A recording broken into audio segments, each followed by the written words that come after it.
RAV. Run Against Violence.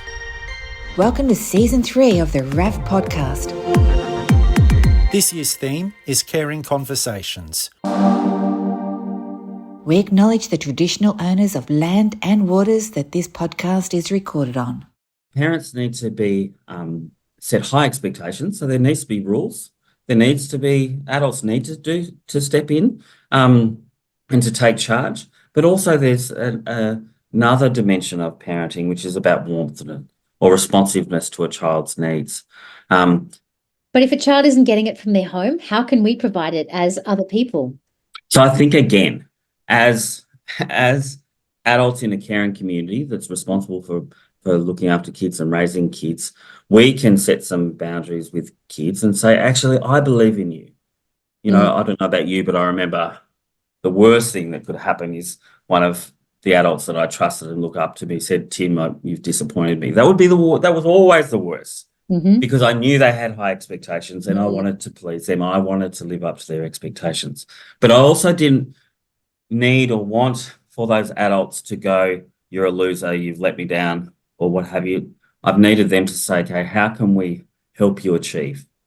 How can we help you to live up to that expectation that we have of you and you have of yourself? So it's warmth, it's encouraging, it's being generous with kids.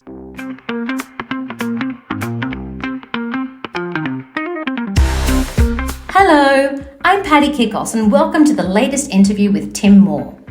Actually, if I were to introduce him professionally, Associate Professor Dr. Tim Moore is the Deputy Director at the Institute of Child Protection Studies. He's an internationally recognised child and youth researcher and children's rights advocate. But if you were to ask him, he'd tell you that he's an accidental academic and much prefers storytelling over faculty meetings and writing policy any day.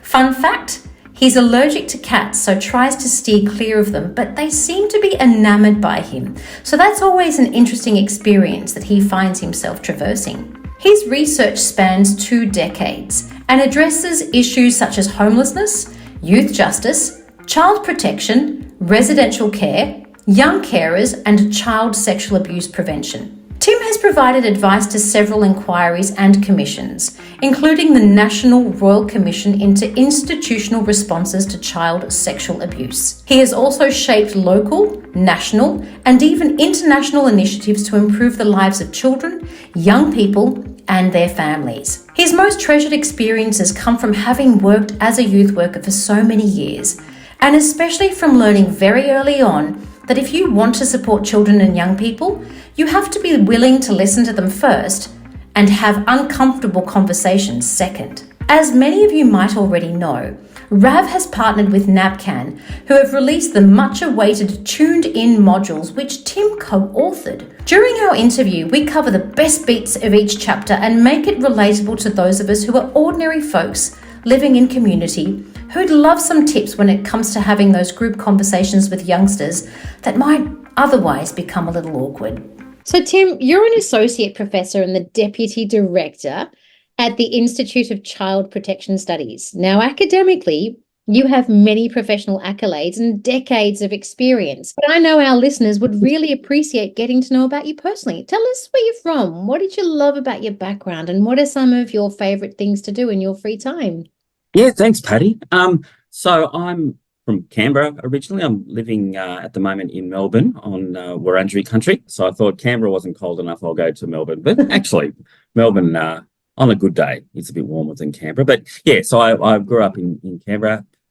Big family, so always lots of people around, which was excellent. But probably, I think, because of that, I learned pretty early on how to sit and listen and watch and take advantage of every opportunity to be in the sunlight, but also, I suppose, to recognise what other people are doing around.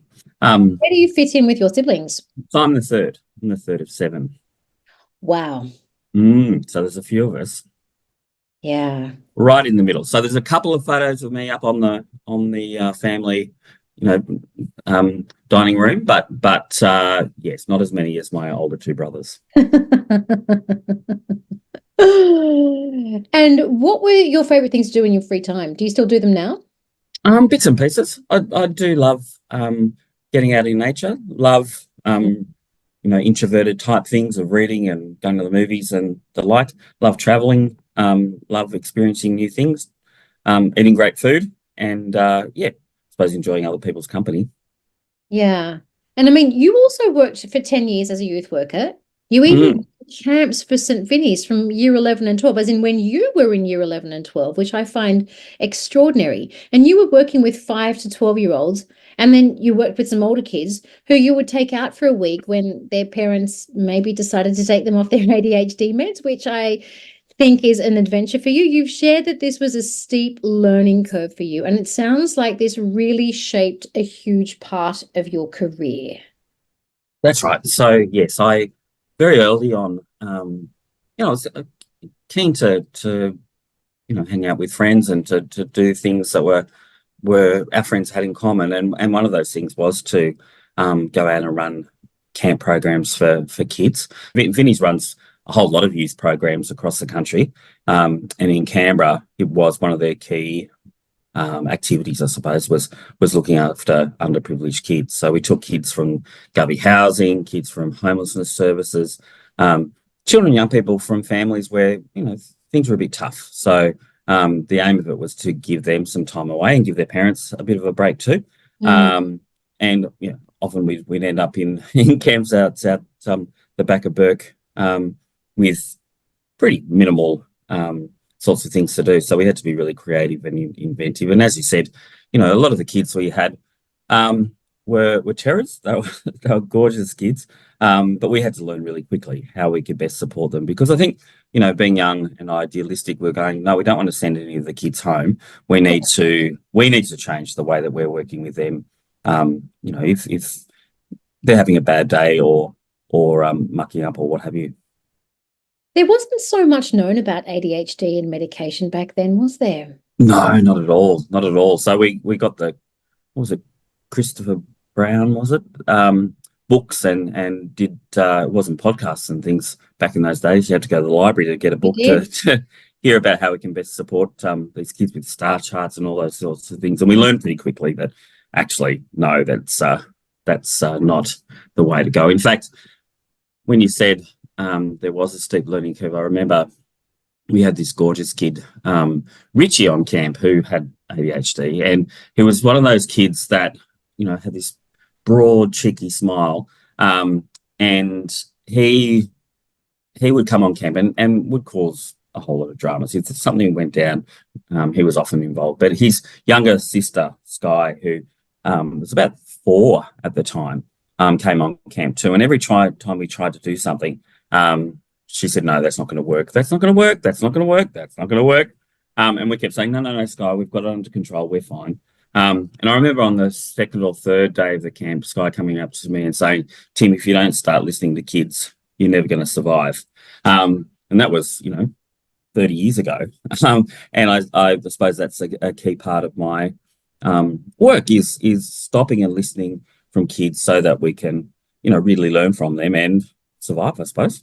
I bet this was a lesson that got repeated. But you also then started an arts/law degree, and you finished with an art degree. And I know that you've said that law plays such a big part and needs to be improved to support young people. So in a way, you also regretted not finishing the law part. But do you think that part of the advocacy that you do plays a part in helping to reshape our antiquated laws? Yeah, absolutely. So, I started my law degree. I, like many of my friends who were doing the Vinnie's work, we were passionate about getting out there and getting our hands dirty, and thought, for me, I thought, that's getting in the way of me, doing this type of stuff that I'd like to do. But as you said, I've regretted it because, I think that there's a whole lot of laws that are around that probably aren't very child-centered. They don't understand what's going on for many of our kids, particularly kids who've experienced trauma or family violence or what have you. They end up in a system that's not trauma aware, and as a result can be traumatic and traumatizing too. So, got these kids, there's that old saying, hurt people, and that's the case for many of our children and young people who are in the justice system and the like. And unfortunately, things are improving, but really our legal system needs to improve. Yeah. And you worked with a variety of young people. Some were in care, others had families that were experiencing drug and alcohol or domestic violence or homelessness. Some had even dropped out of school. And I know that you say you were chuffed that you could crack the kids that were uncrackable. In keeping with our carer conversations theme for this year, what are some tips that you can share for those listeners grappling with those codes that they can't quite crack? Yeah, sure. So I think a big part of it is patience. I think it's about, we as adults, particularly when we're confronted by a kid who's in pain or you go, something's not quite right, we kind of want to jump in and speed things up and really find out what's going on. But often kids will take a little while to get comfortable, to be able to express themselves, because often, children and young people encounter these big feelings that are really hard to articulate, and often they don't have the words to do that. So we as adults need to be curious and help young people, work at their own pace. I've heard you say that as individuals in a society, we need to be able to have uncomfortable conversations. Are they uncomfortable for them, for us, both? I mean, how can we become more comfortable? For example, sharing an unpopular opinion within our community or even our families who might prefer not to get involved. Mm. So obviously, Rab, and the work that you're doing is very focused on preventing violence. And I think as a society, we're not really good about talking about some of these issues. Sometimes we see things, we hear things, and we go, I don't know that I'm the right person to have this conversation, or if I say the wrong thing, maybe I could make things worse. And so, unfortunately, we don't a lot get involved in private business. Yeah, that's right. So we all step back and hope that someone else will have that conversation. But really, that doesn't do much for those people who are experiencing those challenges. It does nothing for the mum who's going, I need support to get out of this situation. It doesn't do anything for the child or young person who goes, I don't understand. I can't process it, and actually, I need someone to step in and to intervene. So, in lots of ways, I think we need to be courageous. We need to be calling each other out and having some conversations that, yes, of course, will make us feel uncomfortable, but are ultimately in all of our best interests. And piggybacking off what I said earlier about that relinquishing that need to be liked, sometimes within our families or communities, we won't have that popular opinion, and we need to relinquish being validated by others for wanting to step in and intervene when others have the popular but not necessarily helpful opinion of, no, let's stay out of it. Mm-hmm. I mean, I think about the people that I most admire in my personal and professional life, and it's those who don't just slag things off or, try to be unpopular for the purpose of getting a rise out of people. It's those people who say, these are my values. These are the things that are important to me. And I'm going to set some boundaries around that. I'm going to say, actually, this isn't okay. I'm going to think about how I challenge other people, because people do find it confronting when we push back a little bit. But I am going to hold true to myself. And, sometimes it's those people, well, often it's those people who have pushed back and have been potentially a bit unpopular, who are the ones that in the long run we respect and admire, because they're the ones who saw an issue and were ahead of their took time. Control and did something with it. Yeah. For our listeners that are tuning in for the first time, can you tell us what the organisation NACPAN is about, what they do, and how you're affiliated with them? Yeah, sure. So NACPAN is the National Association of the Prevention of Child Abuse and Neglect. So it's an organisation that's been around for some time. And really they're committed to preventing child abuse in all its forms. So they do a whole lot of work with organisations across the country, including, in rural and remote areas. I've spent time with them in Yundamu and what have you in the Northern Territory. They get their hands dirty. They jump into communities that need the most support and not only provide them with training and the like, but really work with them to say, okay, how can we help you help the children, young people and families in your communities that are needing it the most? They run National Child Protection Week, which is an opportunity for all of us to talk about child protection and how we can create safe communities for children and young people. And they run the Love Bites program, which is a relationship education program that's aiming to reduce intimate partner violence amongst young people. You've said that we all need to not only be, but also feel safe to reach our full potential, especially in environments when we are learning or interacting with others.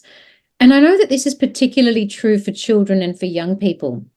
Obviously, our theme for this year's podcast is caring conversations, and I know you're very passionate about empowering people to have them, especially when it comes to preventing family violence. What would you say to anyone listening who might feel that they are not equipped to hold that space with a conversation because they don't have your extensive knowledge or training, therefore they don't feel qualified to do so? Well, a couple of things pop out for me. One, and I think we'll talk more about it a little later on, around the difference between being safe and feeling safe. So a lot of my work really started at as a result of the Royal Commission into Institutional Responses to Child Sexual Abuse. And so we spent time talking to kids about what they need to be safe within organisations. And they made it really clear that for them to be safe, they needed to be protected from harm, so they need to be safe, but they also need to feel safe. They need to feel emotional security. And for kids in particular, we know that if kids feel unsafe, if they're scared, they're worried, in school contexts, they can't learn, in hospitals, they can't heal, in a whole range of environments, they're not going to be able to achieve the things that we're wanting for them. So when we think about being safe and feeling safe within the conversations, it's about saying, how do I protect kids, but at the same time do it in such a way that's not going to cause them greater concern and the like. Now, yes, of course, that's one of the things that can be a barrier for caring, trustworthy adults in having these important conversations with kids. But I think children and young people are pretty clear, been clear with me. They've said adults need to get over themselves. You know, we want to have these conversations. We need to have these conversations. And it's often you're the one that feels uncomfortable, not us. So work with us to find good ways of having these conversations. Tell us about the tuned in modules that you helped shape and write. Yeah, so as I said, NACPAN's been running a whole range of different programs for facilitators supporting children and young people in different sectors. And we did some work with NACPAN, talking to a lot of these facilitators, and many of them said, we're really quite anxious about running groups with children and young people, particularly around sensitive topics like family violence or child abuse or intimate partner violence or what have you. And have, voice the things that we've just been talking about. I don't want to say the wrong thing. I don't want to do the wrong thing, what have you. So with NACPAN, we developed a series of modules just to give people a bit of a sense as to what they might do, give some tips and tricks, and hopefully start building their confidence. So it's really a springboard to them getting, access to other training and the like. But our hope is it gives them enough knowledge and skills to be confident in working with children and young people in those kinds of settings. So who are the tuned in modules for? The tuned in modules really are developed for anyone who's running groups with young people around issues that are sensitive. Others can use the modules themselves, but that's the kind of priority group that we're targeting. Give us an example. Would it be someone in a school background? Could it be in a more casual community setting? Yeah, absolutely. So we know since the Royal Commission that all organisations working with children and young people have to show that they're doing things with children and young people and they're learning from children and young people and talking to them about, sensitive topics. So, in Victoria alone, there are 77,000 organisations who are running those types of groups. And it could be, sports clubs, gymnastics teams, music groups, schools, hospitals. You mentioned the Love Bites program, and many of our new listeners won't necessarily know what that is or will be aware that RAV invests in respectful relationship education for high school students throughout Australia. And we do this via our partnership with NACPAN. Can you give us a little rundown of what the Love Bites program is? Are you actually a trainer in this as well? I'm not a trainer, but I'm working really closely with NACPAN to develop some trauma-informed, survivor-aware versions of Love Bites. So Love Bites, as you said, is a training program that's often provided in schools, but it might be in, out-of-home care services or in local community centres and things. And basically, it's about opening up conversations with young people around violence.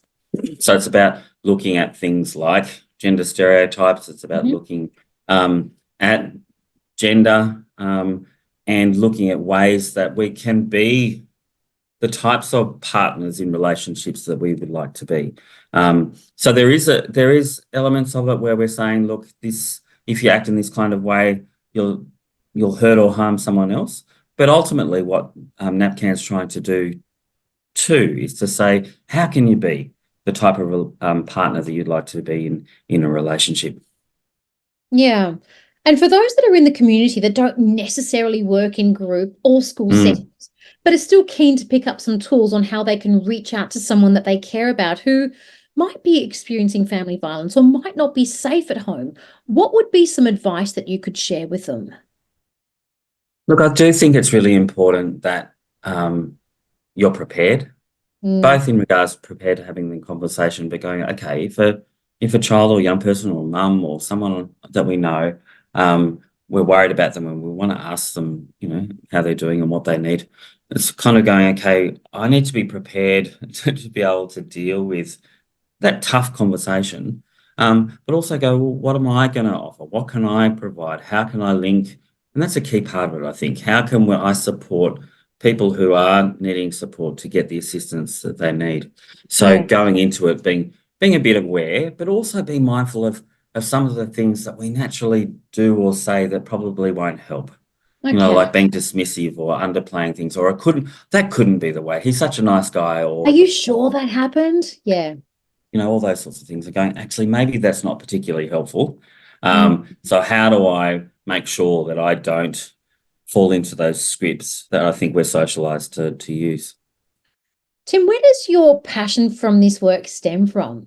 Yeah, Patty, you provided me some of these questions prior to the podcast today, and I went through them and thought, okay, what am I going to say? And with this one, I have to say I was not stumped, but I thought, God, how can I share? Because it's quite a deep question. I suppose where I landed was to say that over the years, I've spoken to hundreds and hundreds of children and young people who have been hurt or harmed.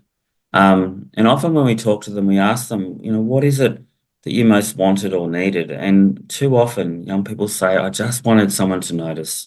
I just want someone to acknowledge that things were going on, that it wasn't okay, and to help me find the help that I needed. But unfortunately, too many of those kids, have suffered greatly as a result of that. So but interestingly, the last thing that they often say is, I want things to be better for other children, young people who are going through stuff like this. And I need someone to fight for them because I didn't have someone to fight for me. And so, I've taken that on board. I want to fight for the kids that are doing it tough, that we haven't looked after in the way that we can. And, it's hard not to pick up some of the passion of children and young people and be a voice for them, I suppose. Perhaps we can touch on a little bit of each module and shed some light on the key important points. Sure. The fabulous tuned in modules. So module 1 is all about facilitating child safe group work with young people. And we need to know what being safe and feeling safe means to young people. And I know you touched on this a little bit, and we need to understand implications for safe facilitation. I think this applies to informal settings as well, don't you think? Oh, absolutely. So really what we're wanting to do is to say that what children and young people most need from adults is adults who are trustworthy and adults who are warm and encouraging. So it's about how do we get that balance right? How do we show that actually we do have some authority, that we, are powerful people, that we are going to fight for them, but at the same time go, how can we empower them and support them so that they know that they're not being dismissed or disempowered or what have you. So it's about saying, what are some of the things that we can do to build kids up, but also protect them, because it's our responsibility as adults to protect children and young people. And if we're going too hard and too fast and try and take over, that's often not going to be what they want or need. No, it's not going to land very well. I mean, what do we need to understand about child safety in the context of group facilitation? Yeah, so in groups, it's about saying, okay, how do we set up a group where people are able to share? And that's kind of, all of us when we're in groups, sometimes people can be rat bags or do the wrong thing. It's about going, okay, how do we challenge young people if they're saying or doing things that aren't great, but at the same time not telling them to shut up and sit out or to kick them out of the room or what have you. It's about how do I create a safe place where we're actually working together, because that's a big part of group work, is about saying, okay, all of us are responsible for each other's safety. How can we do that? And how can we call out each other when we're saying or doing things that isn't quite right? Certainly. And as an adult group facilitator, how can I deal with my own triggers when they come? Absolutely. Yeah. So, I think we need to be really clear. The Australian Childhood Maltreatment says that about at least 40% of young people will experience child abuse or neglect or exposure to family and domestic violence before they turn 18. So whenever we run any group with children and young people, or when we go to we go to church or we go to, the footy stadium or whatever, at least 40% of the children and young people around us have experienced some form of harm, and there's others who are at risk of that occurring. So we need to not step back and go, oh, it's other kids out there somewhere. It's about saying, actually, they're the children and young people who surround us. And for those of us who aren't involved in groups and run programs and things like that, it's thinking about the kids in our lives. That's right. That's because right. we all will know kids who are experiencing some form of harm. So it's about us arming ourselves with enough knowledge and being mindful. I can't believe I'm saying this. It's about being alert, not alarmed. I like that you said that, because when we move into module 2, it's slightly different territory, because it's about asking what makes a good child safe facilitator. And there's ways that facilitators support young people to be safe and feel safe in a group context through boundary setting. And I mean, this could also be done in a casual setting, such as knowing when we go to a certain person's home, we might be expected to take our shoes off or to take our plate to the sink after we eat. And this can help manage expectations. And we need to be able to do this in a more formal group setting, because this is not a one-size-fits-all approach. So how do we step into the role of a facilitator in a way that enhances our natural personality and our natural style? Would we need to start by knowing what our style even is? So, for example, do I have a relaxed perspective versus a more structured approach? Absolutely. So I think the first key part is knowing yourself, knowing what your skills are and how you best manage with people around you, because in a group setting, in lots of ways, some of those things are amplified. Some of us feel comfortable taking control and setting up a group that's empathizing and going, oh wow, there are different types of people in the group, and how can I create a space that's going to work for them? That's exactly right. In a group work setting, some children and young people will want to process things and won't want to talk too much in a big group setting. So it's about how do you do one-on-one work? Others will, shoot off their mouth straight away and not have to think very much at all. So it's about saying, how do I encourage them, but also give them some space to think things through and to give some of the quieter kids opportunities as well. So in that second module, we're starting to talk about some of those things, particularly in the context of safety. How can kids be supported to feel comfortable having these uncomfortable conversations? That's a great one, because when we get to module 3, we unpack understanding trauma and facilitating trauma-informed groups. And I mean, we need to understand trauma and the ways that it can impact on young people's experience in group settings. How can we do that? And how can we recognize indicators of trauma and the principles of being trauma-informed and survivor-aware in group settings? Because many will have heard those terms, but won't necessarily be familiar with what they really mean.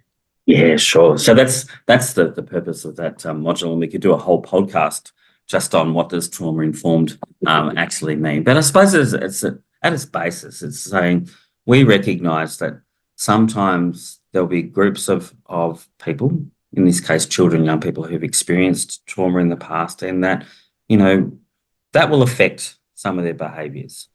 So as I mentioned, with the kids' camps, lots of our kids had experienced trauma. And so for some of them, they would shut down and not talk and would you'd see them potentially rocking in the corner, or kids who found it really difficult to interact with others. Then you'd have others that went the complete opposite, who were wild and crazy and, had really poor impulse control.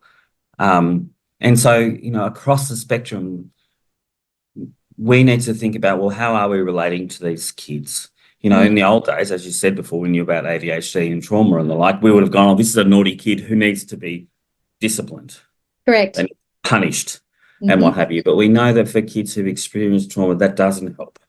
They need more warmth. They need more understanding.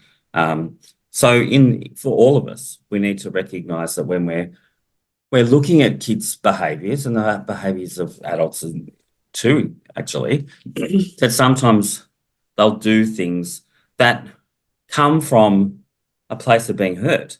That's right. So for us, it's about empathising to start off with, then being curious and saying, okay, what's actually going on here and how can I be the best support to them, given that they might have experienced that before. So I think it's important to say we're doing some work with NACPAN and young people who've experienced abuse and which is where the survivor aware bit comes in. And these young people have said, I think sometimes as a community, we get too anxious about triggering survivors. So we go, oh, we can't talk to young people. We can't talk to people who might have gone through tough stuff about anything because we don't want to trigger them. They say, yes, be mindful that sometimes you can do and say things that might cause us to be incredibly hyper-aroused and for us to go into panic mode. But don't use that as an excuse to not talk to us about the things that we want. Their advice is if you're working with a child or young person or someone in your family or community that has experienced trauma, ask them, what is it that you want and need? What are some of the things that we should avoid? How can I support you to have the conversations that you want to have? And how can I be a true ally for you and do the things that you expect of me? I feel like we also need to make a special mention about vicarious trauma to ourselves and the importance of debriefing, because professionals in the field like myself will do this through formal supervision sessions. Yeah. In an informal setting, it's important to ensure that we're also looking after our well-being when we're not necessarily in a formal workplace setting, but is still having these kind of conversations that can leave a residue of vicarious trauma for us as well. That's right. I mean, I think it's important to be clear. Vicarious trauma is a clinical scenario. So it's when I'm exposed to really highly charged interactions where I'm really taking on tough stuff all the time. Yeah. That I'm going to start internalizing that, and it's going to cause me, distress and what have you. So that's what vicarious trauma is about. But any of us who have a tough conversation with someone, if it's standing up against a bully or someone that is demonstrating behaviours that aren't okay, or if it's talking to someone who's really upset and distressed, we're going to take that on. Our brains are wired in that way. So for across the spectrum, whether it's that we're feeling uncomfortable or distressed ourselves through to vicarious trauma, it's about going, okay, how do I look after myself? How do I set up my boundaries? How do I not throw myself into a situation and try to solve everything for everyone, which is going to cause me to have a massive sugar low afterwards when I haven't been able to do that? So how do I look after myself? And that's an important thing that you said, because earlier we said sometimes we're going to be the unpopular person in our community or in our family, but sometimes we're going to be the person that will say, hey, I don't have capacity for this at the moment. Absolutely. So I understand that you want to move forward with this. I just can't, because at the moment I need to protect myself and I need to refuel and ensure that I'm coming from a full place before I take something like that on. Now, Tim, I want to move on with module 4, because this is where the rubber meets the road as far as I'm concerned, because we learn about the unique ways in which we can hold space for others, creating child-safe spaces and building connections, trust and respect. So I wanted to delve into the importance of understanding the value of connections and ways that we build connections in creating emotional safety and trust. And I think that you can speak to us about that. Yeah, absolutely. So we're humans, we're social animals. We survive because we have connections with others. And I talk about connections rather than relationships. So connections, because people go, oh, I'm only going to spend an hour with a child. How am I going to form a relationship with them? No. During that hour time, you can send a whole lot of messages to a child. What a great point. What a great, but also in an informal setting as well. Absolutely. I don't have to Absolutely. have a relationship with all my children's friends, but I can have a meaningful, mindful connection. Look at that, mind blown. So that's a big part of it. And the second bit of it is that for a child, because strong connections are a protective factor for kids in regards to emotional health and what have you. And we go, oh God, I'm only having small interactions. So, is it really worth anything? Is it having a positive impact? Well, I might have 3 positive interactions with a child, and they might have 4 or 5 other trustworthy adults around them who are having those, and through that, we're building those kids up. Oh, I learned early on in life as a youth worker that for every negative experience a child has, they need to have 5 positive experiences to be built up to where they started. So we have to be providing those 5. And we can't do all 5 all the time, but with others within a community, we can have those connections and we can empower kids through these micro gestures. And that's what it's all about. Yeah.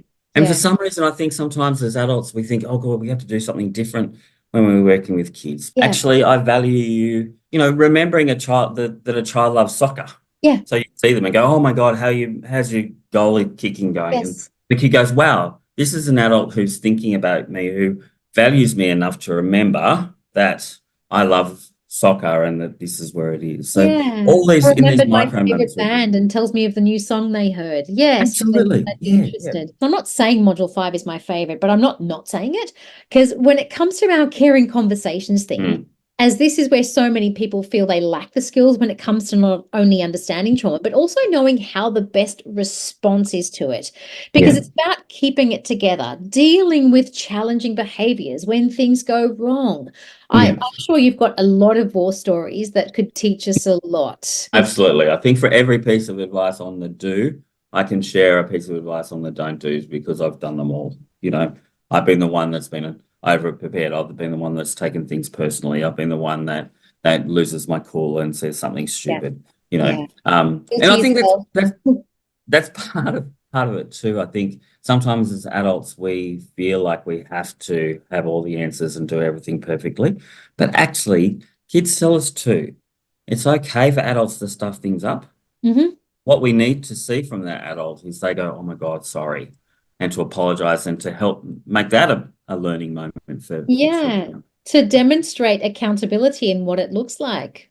Absolutely. And it's about us, modeling what we're wanting from kids as well. So part of that is modeling to kids that sometimes making a mistake or failing is okay and that we're going to learn from that. Because if a kid sees an adult who makes mistakes or whatever and then dismisses it and says, oh, no, you mucked it up or makes excuses or what have you, they're going to see that adult as someone that isn't trustworthy, because this is an adult who'll make excuses if I say to them, Dad's hurting me at home, or I'm really worried about what's going on in my relationship with my partner or what have you. This isn't an adult who's upfront, who's fair dinkum. This is an adult who moves direction away from the issue at hand. That's right. That's right. And as adults ourselves that are in informal community settings, in family settings, or, at soccer clubs or dance clubs, what are some stories or maybe some advice that you could share when dealing with challenging behaviors? And I'm referring to things like hitting or spitting or yelling or swearing. These are just a few that come to mind. Early on in the modules, we remind people of this model. It's been around since the 60s. People have probably heard of it when we're looking at parenting styles of being authoritarian or permissive or what have you. And basically, Diana Bourne-Wright, who did this original work, showed that with parents need to be set high expectations. So there needs to be rules. There needs to be adults need to step in and to take charge. But also there's another dimension of parenting, which is about warmth or responsiveness to a child's needs. But if a child isn't getting it from their home, how can we provide it as other people? So I think, again, as adults in a caring community that's responsible for looking after kids and raising kids, we can set some boundaries with kids and say, actually, I believe in you. I don't know about you, but I remember the worst thing that could happen is one of the adults that I trusted and look up to me said, Tim, you've disappointed me. That was always the worst. Mm-hmm. because I knew they had high expectations and I wanted to please them. I wanted to live up to their expectations. But I also didn't need or want for those adults to go, you're a loser, you've let me down, or what have you. I've needed them to say, okay, how can we help you achieve? How can we help you to live up to that expectation that we have of you and you have of yourself? So it's warmth, it's encouraging, it's being generous with kids, but really stepping in and saying, this isn't okay if a child's behaviour is not okay. Because I think sometimes adults go, as an early youth worker, I wanted to be the kids' friends. I wanted to be the most popular. So sometimes I turned my eye on things and wouldn't step in because I didn't want to compromise that relationship. That was the worst thing I could do. If something really bad happens, I can't trust him because he isn't the guy that sets boundaries. He's not the guy that steps in and challenges and protects kids when they need him most. Yeah, and is it worth saying, hey, let me hear about this from your perspective? I've heard what other people said, but I'm really keen to hear how you feel about this. Absolutely. Yeah. That's a great starting point. That's how I tend to start it. Absolutely. Yeah, I'll always say there's always three people's perspectives. There's one person's account, there's the other person's rendition, and then there's what actually happened. And I'm really interested to know in how you feel about this and what happened from your perspective. Absolutely. Yeah. So what do we need to know? What do we need to understand and apply through this trauma-informed response when addressing challenging or disruptive behaviours in a group setting? Because I feel like this is something that can cross over with a gathering of family members, or even when you're hosting a play date or your teenager has friends over. So I think one of the key things that's helpful, that has helped me, is to recognise with a child's behaviour, what we see on the outside is only part of what's actually going on inside. So inside, children are having thoughts and they're having feelings. So if we can stop and go, okay, what's going on for this child that's causing them to behave in this kind of way? Is it that something's gone on for them in the past, or is it right in this situation they feel uncomfortable, or, they haven't had enough sleep, or they're, me and lots of others get really hangry if it's been too long before, meals or Yes. What's going on behind? So rather than going, okay, this behavior I can see must be caused by this, and I'm going to respond in this kind of way, taking a couple of breaths and going, actually, what's going on for the child? What's happening in their inner world that I can tap into and respond to? Yeah, for sure. Because I feel that segues really beautifully into module 6, last but not least, which is identifying and responding to young people's concerns, which is using the hear me model. That's right. Can you talk a little bit about that? Yeah, sure. So it's one of the thinking tools that we've used in the modules. It's a little mnemonic that I love to use when coming across a child where I go, something's not quite right. So the hear me, HEARME, hear me. H is help. So how do I help open up a conversation? Gee, Patty, I love hanging out with you and we've had some amazing times, but I noticed you're a bit, not as hyped up today, or you just seem a little bit don't have as much energy. What's going on? Is something happening? So giving them an opportunity to speak. And in that example I just gave, it's about naming some emotions, talking about feelings, and creating a space where we can talk about these things. E is empathize. So you say, I've just been really stressed about school at the moment. Oh, yeah, things can be really stressful. I know for me, when I get stressed, I do this, that, and the other. So it's empathizing, naming the emotions and giving them a space to talk about it. A is about action. Okay, so what can we do together, so that you're in an okay space at the moment? Or if you're really stressed out about it and you're going, I'm going to drop out of school, how do we empower the young person to find some solutions, either to deal with the stress or to change the conditions so that they can cope with that? And then the R is about pulling it all together. It's about... What does the R stand for? That's a good question. So the R is for reflect. Yeah. So what I'm hearing is that this happened and that happened, and this is how you felt, and this is what's going on for you. This is what you need, and this is how we're going to respond to it. Is that kind of right? Yes. Like checking with it, because I think sometimes adults, we go, oh, this is what's happening and this is what we need to do. And the child or young person goes, no, they completely got it wrong. They've misunderstood what I say and come away from that conversation even more confused than before. It's a really important aspect of active listening, isn't it? Absolutely. Doing that summarising and checking that we've got it right. And then the ME is make a plan and enact it. Amazing. Amazing.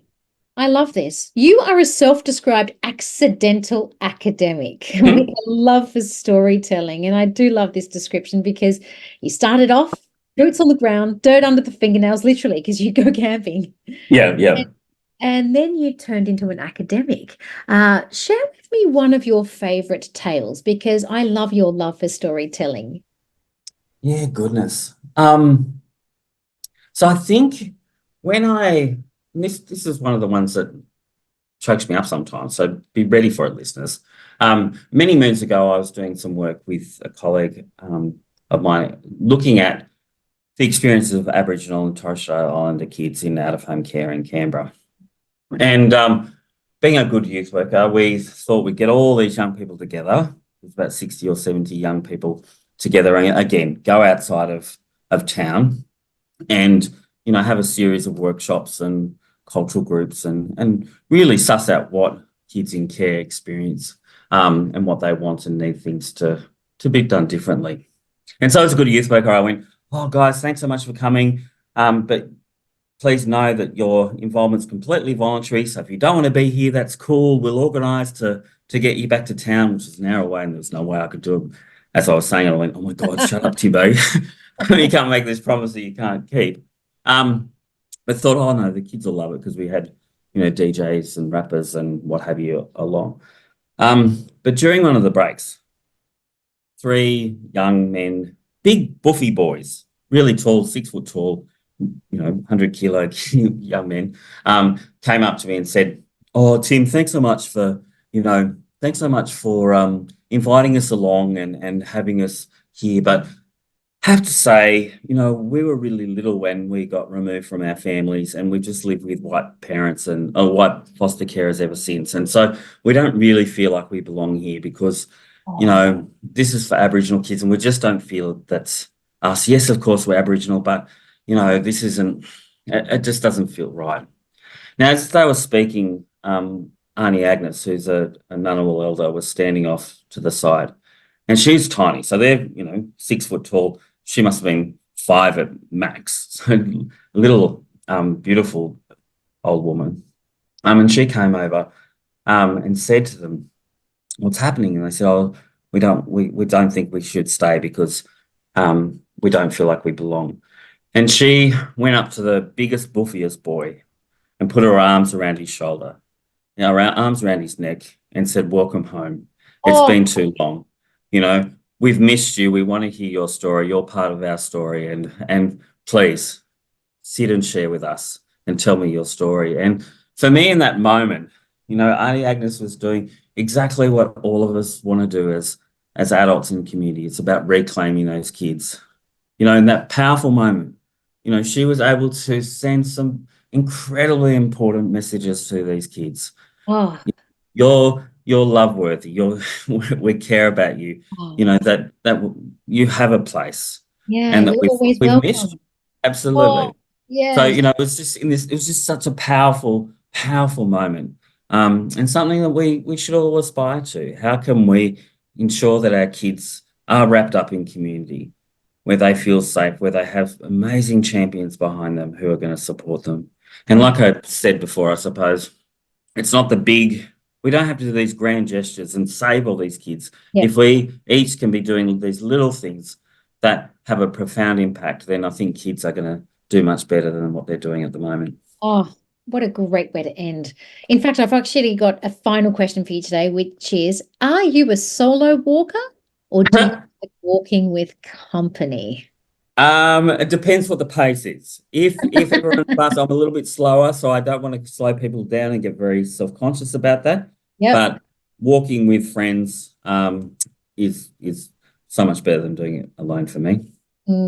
So long as it's your pace, I like it. Dr. Tim Moore, you have been outstanding. Thank you for your time today. Thanks, Patty. It's been a delight. And that is it for today, folks. I'm now going to pass the baton to our fabulous co-founder, Kiralee Deer, who will share some amazing information about what RAV are up to behind the scenes. And if you found this episode to be helpful, please do share it with someone that you can think could benefit from hearing it.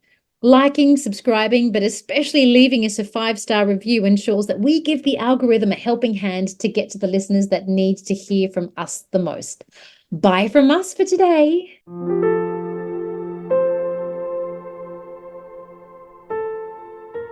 Thanks, Tim and Patty, for an incredible interview. I have so many takeaways here that I can't even begin to imagine how I will summarise them in a couple of minutes. But the key points for me are the principle of be safe, feel safe. We do talk a lot about ensuring children in particular and young people have safe environments to be in. But they can be in what are technically safe environments, but not necessarily feel safe. And it's part of our commitment as a community to create that feeling of safety as well and make sure those two elements exist. We've all got a role to play in that. And whether it is children, teenagers, or even adults, it is a basic premise of our well-being that we need to be safe as well as feel safe. So it's fantastic food for thought as we move into this year's Run Against Violence Challenge, where we're putting focus on these caring conversations and the impact that we can all have. 40% of children are exposed to neglect or abuse before the age of 18. That is a mind-blowing statistic, isn't it? 40%.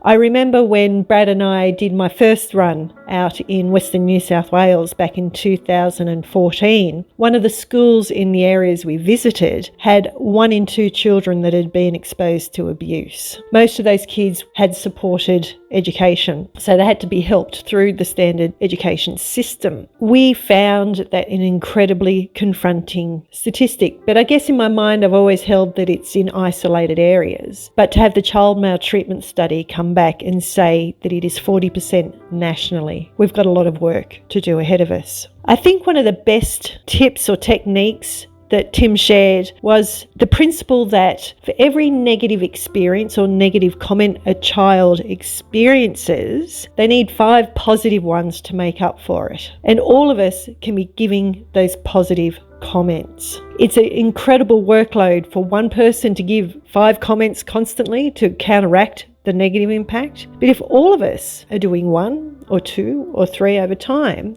it adds up to an enormous amount of benefit for those kids, that 40% of our population under 18 who are experiencing abuse and neglect. Gosh, it's a simple step, isn't it? But as Tim said, the most important message you can send to a kid is that kid is love-worthy. We don't have to be doing grand gestures. It's the small steps that count. And I tell you what, RAVers are one population that know about how to take small steps and how those small steps add up. In the last 6 years, RAVers have accumulated 1.8 billion steps. RAV. Run Against Violence.